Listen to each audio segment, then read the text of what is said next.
नमस्कार विद्यार्थियों। राजकीय महाविद्यालय राजगढ़ चूरू द्वारा संचालित ऑनलाइन क्लासेस में आपका स्वागत है। आप हैं असिस्टेंट प्रोफेसर सुभाष चंद्र वर्मा के साथ। पिछली कक्षा में हमने अब्दुल रहमान खान खाना अर्थात रहीम जी के 4 दोहों का अध्ययन किया। रहीम जी के जीवन परिचय से हम अवगत हुए कि किस तरह से रहीम जी का जो जीवन है वो कष्ट में जीवन रहा है, किस तरह से उन्होंने पारिवारिक और सामाजिक जो कठिनाइयाँ उनके जीवन में आई उनका किस तरह से उन्होंने सामना किया। उसके बावजूद भी साहित्य जगत में वो अपना स्थान बना सके। तो देखिए,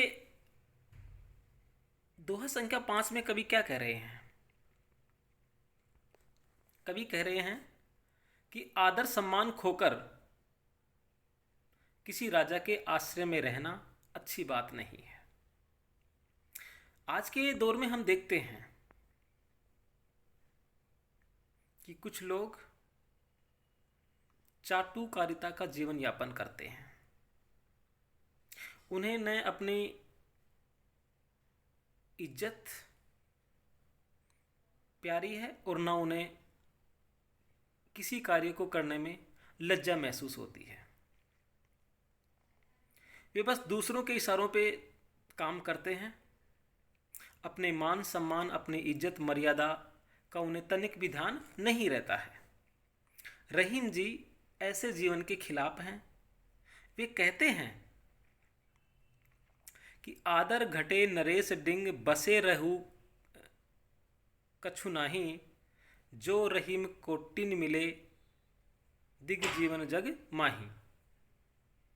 आदर घटे नरेश डिंग, बसे रहे कछु नाही, जो रहीम कोटिन मिले दिग जीवन जग माही। नरेश, नरेश का शाब्दिक अर्थ होता है राजा। डिंग, डिंग का मतलब होता है पास। हमने मीरा के जब पद्यों का अध्ययन किया है उसमें भी ये डिंग शब्द आया था और डिंग का मतलब होता है पास। कोटिन, कोटिन का मतलब है करोड़। धिक, धिक का मतलब है धिक्कार। इस दोहे में रहीम जी ने बताया है कि आदर न मिलने या सम्मान घट जाने पर राजा के पास रहना भी व्यर्थ है। आदर घटे कि राजा के आदर घटे नरेश डिंग कि राजा के पास रहने पर भी यदि व्यक्ति का सम्मान घटता है, उसका आदर नहीं होता है। बसे रहे कछु नाही, जो रहीम कोटिन मिले दिग जीवन जगमाही। आदर बिना यदि राजा करोड़ों रुपए भी दे, जो रहीम कोटिन मिले कि बिना सम्मान के, बिना इज्जत के, बिना मर्यादा के अगर राजा करोड़ों भी दे तो उन रुपयों को प्राप्त करना धिक्कार है। आदर विहीन जीवन व्यर्थ है। मतलब रहीम जी ने अपने जीवन अनुभव एवं निरीक्षण के आधार पर बड़ी ही उपयोगी बात कही है। उन्होंने कहा है कि व्यक्ति को अपने मान सम्मान का ध्यान रखना चाहिए। सम्मान खोकर जीना व्यर्थ है। यहाँ रहीम जी की स्वानुभूति की व्यंजना हुई है और यह नीति सम्मत कथन है। अगले दोहे में देखिए, आपने काहू काम के, डार पात फल फूल, ओरन को रोकत फिरे, रहीमन पेड़ बबूल। देखिए, रहीम जी के जो दोहे हैं ये दोहे व्यवहारिक दोहे हैं। इन दोहों में आज हम अपने व्यवहारिक जीवन में, हमारे सामाजिक जीवन में इन दोहों को देख सकते हैं। रहीम जी ने जैसा लिखा है, जैसा उन्होंने अनुभव किया है, वैसा अनुभव हम भी आज देख सकते हैं।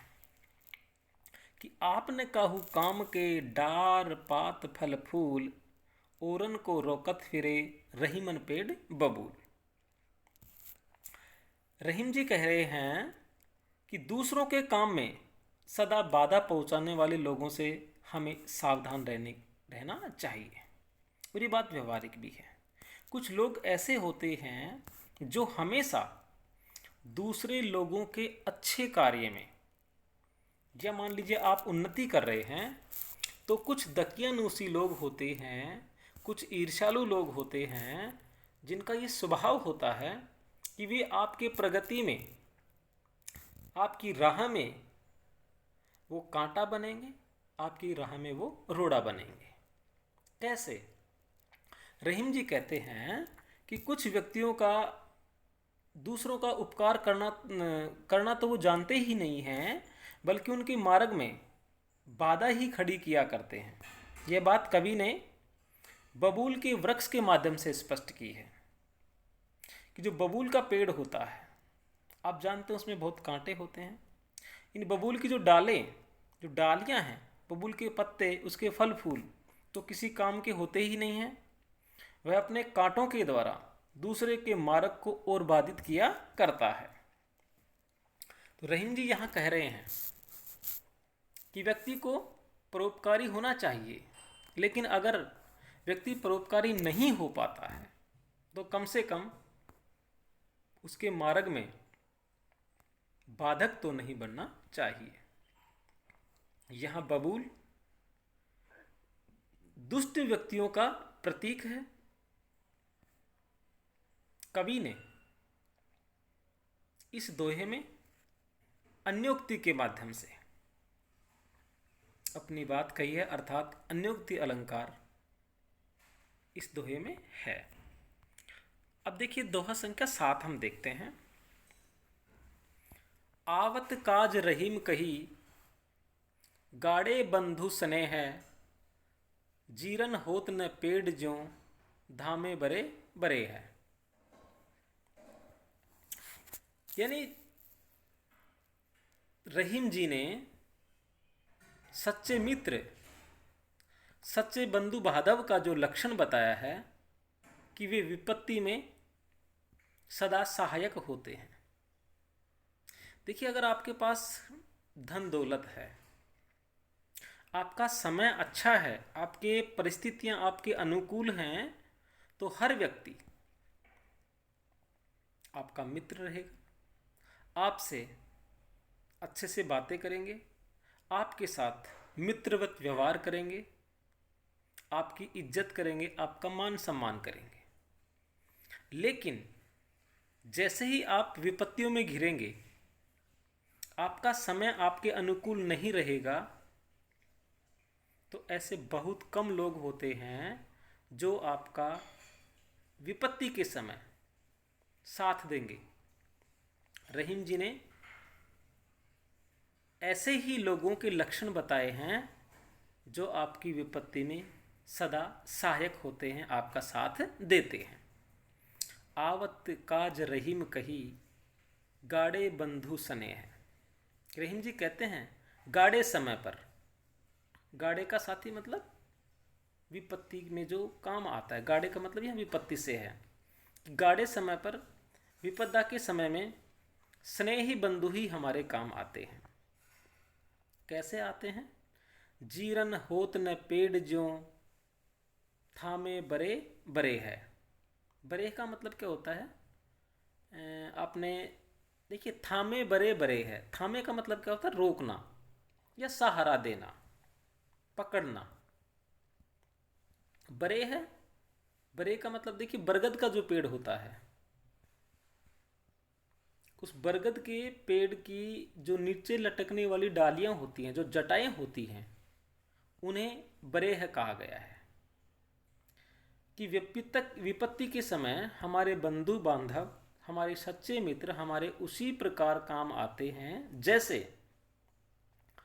बरगद वृक्ष अपनी जटाओं के द्वारा सहारा मिलने से कभी जीर्ण अर्थात कमजोर नहीं होता है। अर्थात बरगद का पेड़ जमीन तक लटकने वाली अपनी जटाओं से धरती से पोषक तत्व लेकर सदा बना रहता है। ऐसा ही रहीम जी ने एक दूसरी जगह भी लिखा है कि टूटे सजन मनाइए जो टूटे सो बार। इस दोहे में भी रहीम जी ने उदाहरण अलंकार के द्वारा अपनी बात को रखा है।